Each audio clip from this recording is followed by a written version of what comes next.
बच्चों, आज हम कक्षा 5 हिंदी 8 ग्रेड का पाठ 3 पंडित ईश्वरचंद विद्यासागर के प्रश्न उत्तर लिखेंगे। बहुविकल्पीय प्रश्न, सही विकल्प छांटकर लिखिए। प्रश्न 1, ईश्वरचंद्र दूसरे छात्रों को क्यों पढ़ाते थे?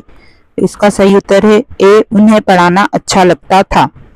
प्रश्न 2, पराजय शब्द में उपसर्ग क्या है? तो इसका सही उत्तर है बी, परा।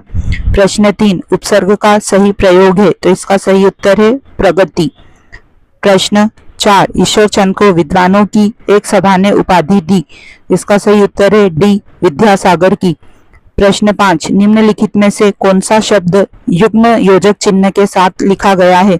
तो इसका सही उत्तर है बी, भूखे प्यासे। नीचे दिए गए शब्दों में से उचित शब्द चुनकर रिक्त स्थानों की पूर्ति कीजिए। स्वतंत्र मील के पत्थरों, पंडित माखनलाल, श्रीराम शर्मा, पूर्वक, दर्शनीय, लड़ने, पढ़ने। तो प्रश्न 6, ईश्वरचंद का मन में बहुत लगता है। इसका सही उत्तर है पढ़ने। प्रश्न 7, युग निर्माण एवं अखंड ज्योति पत्रिका द्वारा निकाली गई। तो श्रीराम शर्मा द्वारा। प्रश्न 8, परिश्रम पूर्वक शब्द में प्रत्यय है। तो पूर्वक प्रत्यय है। प्रश्न 9, दर्शन शब्द में ईय प्रत्यय जोड़ने पर शब्द बनेगा। तो दर्शनीय शब्द बनेगा। प्रश्न 10, ईश्वरचंद ने अंग्रेजी के अंकों की सीख से ली। तो मील के पत्थरों से ली। अति लघुत्तरीय प्रश्न, एक शब्द या वाक्य में उत्तर लिखिए। प्रश्न 11, ईश्वरचंद के पिताजी ने जीविका के लिए क्या किया? तो वह न जाने कितने दिनों तक जीविका की चिंता में भूखे प्यासे कोलकाता की सड़कों पर फिरे। प्रश्न 12, प्रशंसा शब्द का विलोम लिखिए। तो प्रशंसा का विलोम होता है निंदा। प्रश्न 13, ईश्वरचंद्र को आत्मसुख कब मिलता था? तो गरीब विद्यार्थियों को शिक्षण शुल्क और पुस्तकें खरीदकर देने में ईश्वरचंद्र को आत्मसुख मिलता था। प्रश्न 14, गति शब्द में इच्छा अनुसार उपसर्ग लगाकर नए शब्द बनाइए। तो हमने गति में अधो उपसर्ग लगाकर अधोगति शब्द बनाया है। लघु उत्तरीय प्रश्न। प्रश्न 15, निम्नलिखित शब्दों के पर्यायवाची लिखिए। तो पुस्तक का पर्यायवाची किताब, पत्थर का पर्यायवाची है पाषाण, रात का पर्यायवाची है निशा। प्रश्न 16, आप किसी भाषा को सीखने के लिए क्या प्रयास करेंगे? तो किसी भी भाषा को सीखने के लिए हम ऐसे व्यक्तियों को सुनेंगे जो उस भाषा में बातचीत करता हो एवं हम भी उससे उसी भाषा में बात करने का प्रयास करेंगे एवं उस भाषा की किताबें, कहानियां अधिक से अधिक पढ़कर समझने का प्रयास करेंगे।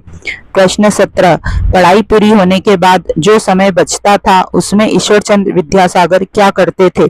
तो पढ़ाई पूरी होने के बाद जो समय बचता था उसमें ईश्वरचंद्र विद्यासागर दूसरे बच्चों को पढ़ाया करते थे। प्रश्न 18, दिए गए होर्डिंग को देखकर प्रश्नों के उत्तर लिखिए। यहाँ पल्स पोलियो अभियान 2021 का होर्डिंग दिया हुआ है जिसमें विभिन्न जानकारी दी गई है। ऊपर बना होर्डिंग किस बारे में है? तो पल्स पोलियो अभियान 2021 के बारे में है। 2 बूंद हर बार पोलियो पर जीत रहे बरकरार पंक्ति के संदेश को स्पष्ट कीजिए। इस पंक्ति का संदेश है कि 5 वर्षों से कम उम्र के बच्चों को हर बार पोलियो की दवाई पिलाकर भारत को पोलियो मुक्त बनाए रखना है।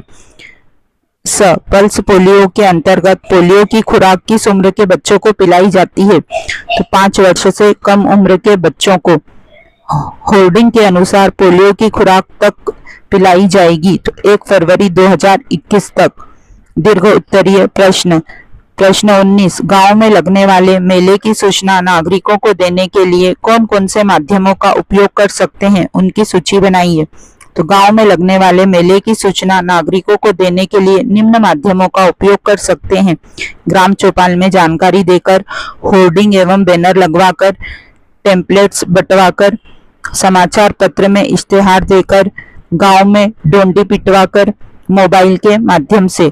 प्रश्न 20, किन्हीं 3 समाचार पत्रों का नाम बताते हुए बताइए कि समाचार पत्र क्यों उपयोगी हैं। तो 3 समाचार पत्रों के नाम दैनिक भास्कर, नई दुनिया और पत्रिका। समाचार पत्र इसलिए उपयोगी हैं क्योंकि यह हमें देश एवं दुनिया से जोड़ता है। इसके द्वारा हमें विश्व में घटित होने वाली घटनाओं की जानकारी मिल जाती है। यह संचार के अन्य साधनों की तुलना में सस्ता एवं सुलभ संसाधन है। इसी के साथ हमारा पाठ 3 यहीं खत्म होता है। जल्दी ही हम पाठ 4 के साथ फिर मिलेंगे।